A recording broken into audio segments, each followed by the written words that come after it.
reduce the files in 3 or 4 extra anterior teeth. If the canals of the files are constricted and difficult to handle, maybe you will be able to use the files at most in 3 molars, 2 or 3 molars, and then keep the files for using them in the anterior area, but you should evaluate and analyze everything.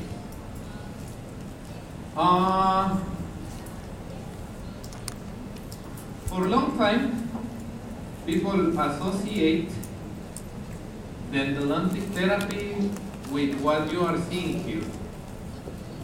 People thought that endodontics was only files and obturation.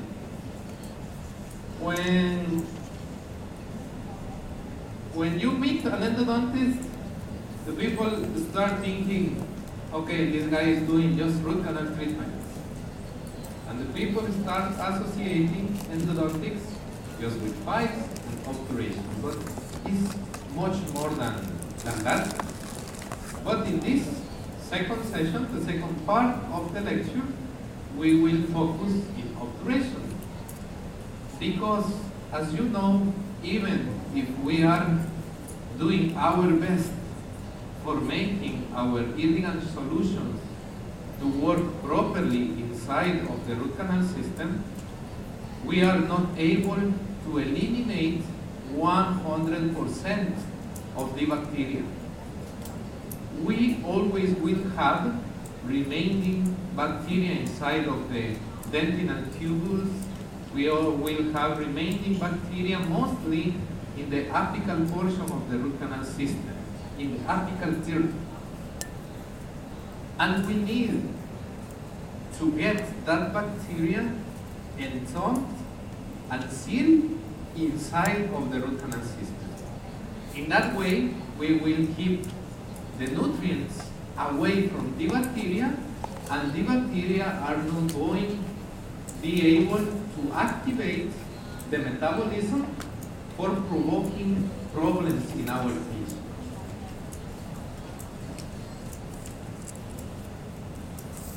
So this was my beginning in dentistry. My father have a non-profit organization in my country, and since I remember, my father have worked with that organization, providing fresh water to small communities, building schools, giving money to the people for starting small businesses and for getting money. We have 250 students with scholarships, and every year we provide to these students, approximately to 15 students, a full dental treatment for free. I do that. So since I was a child, I grew up seeing how my father was trying to help the people in our community. And we used to have dental programs in which we moved to the mountains to do some sort of treatments for helping people. And I get in love more and more with dentistry when I started doing this. Here I was in the third year of my career, and my dream was also become a dentistry professor. This is my university where I learned everything about dentistry and endodontics. And this is the university where I teach now. It's a private university. I studied in the National University. And I'm also the president of the Endodontics Academy in Guatemala. And every year we have one international dental meeting with renowned endodontists. And if you want to go to Guatemala for tourism, for getting knowledge, this Congress can be a good opportunity. So, going back to our topic, some people used to work this way, but the things have changed a lot, and mostly in endodontics, because nowadays we have duration devices. We started with this big device with cords, big endodontic motors, apex locators, and what the industry is looking for now is for making the devices more easy to handle, more easy to use. They are trying to provide to us small devices for having more space in the operative tables. So the dental industry is doing his job. We need to do our job, understanding how to use that devices. And it's advisable in dentistry to work with some sort of magnification. You can work with loops, or you can work with microscope. But if I have to choose any kind of loop system, I will advise you to buy one system with a LED light, because the light is really important, and the light is going to help you a lot to see properly. Nowadays, there are a lot of types of loops in the market, and one of the most important steps in endodontics is when you proceed to get the working length, because that working length will provide to you how deep you have to go inside of the root canal treatment during the complete procedure. What happens with the working length, and why it's important to use electronic apex locators, is because the exit of the root canal system, in 80% of the cases, do not have coincidence with the radiographical apex. And if you are using just the radiographic technique for getting your working length, in most of the cases, you may think that you are working in a proper working length, but in reality, in the clinical scenario, your master cone or your files can be going out of the root canal system. And the device that will let us know accurately if we are inside or we are out of the root canal system is the electronic apex locator. And having an electronic apex locator does not mean that we will stop using the radiographs, because we need to confirm that we are inside, and that electronic apex locator give us a proper measurement inside of the system. So, since this point, having an electronic apex locator is really important for having a successful clinical practice. And the proof that the exit of the root canal system is not in the same point of the radiographical apex is in these two cases.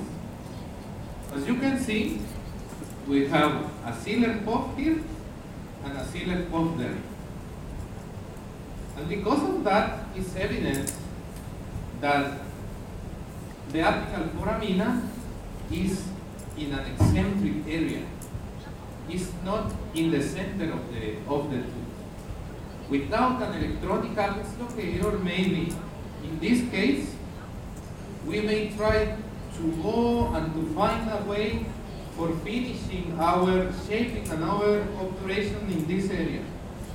We can do that, but we will be outside of the root canal system.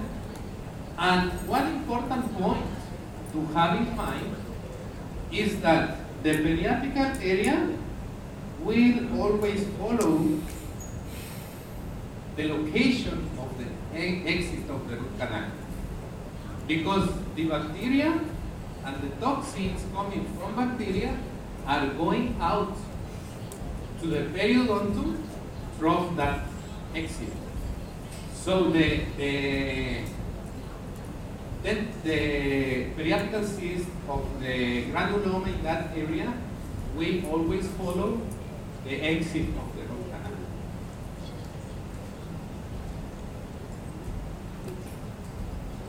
What about obturation techniques? We basically have, I think, 4 types of obturation techniques. The first one, the lateral compaction technique. Also,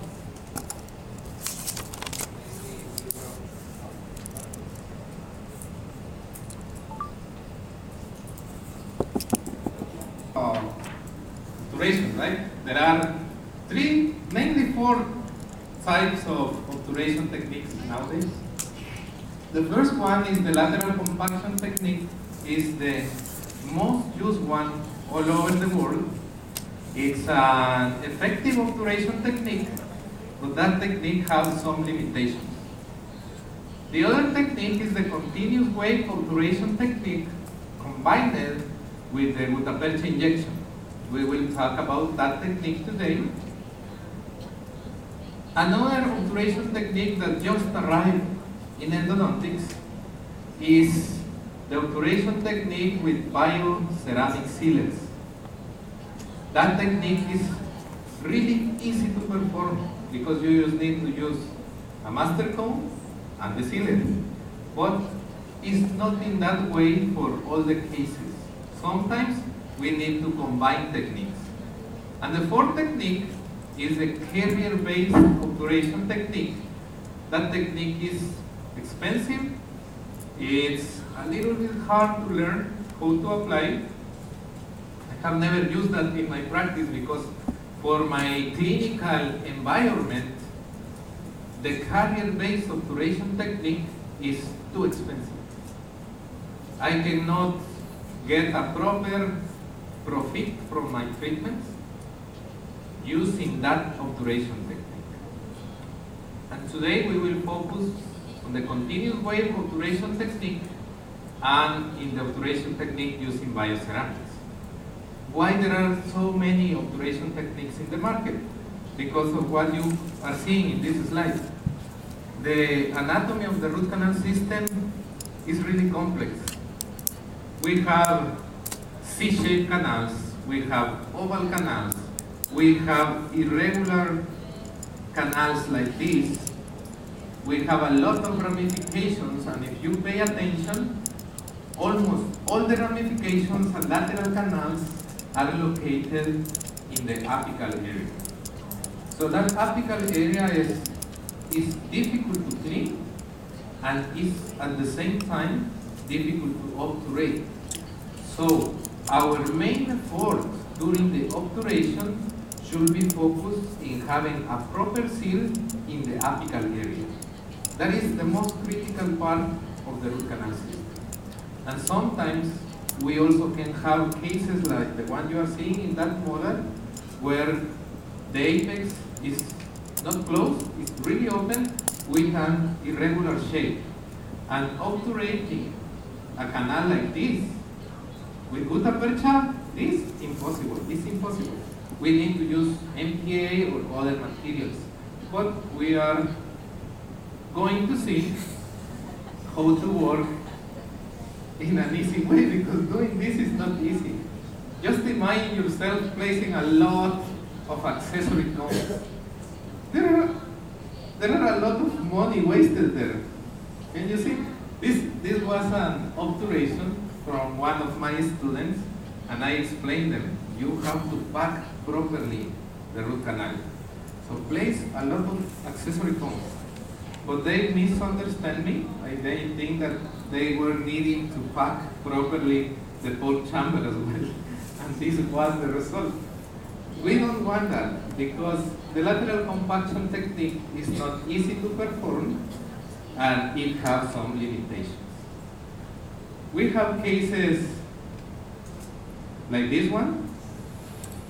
And in these cases where you have complex curvatures inside of the system, if you want to take your the spreader to the apical area for providing a proper lateral compaction is going to be impossible, because the manual spreaders are not flexible, and if you have a straight canal, the lateral compaction technique will work. If you have complex curvatures inside of the root canal system, your lateral compaction technique is not going to be that good. And we will see in which cases you need to think in obturation alternatives, in using different techniques for achieving a good result. The first technique that we are focusing on is the continuous wave obturation technique, combined with the gutta-percha injection technique. For performing that technique, we will use this device. This system has two devices.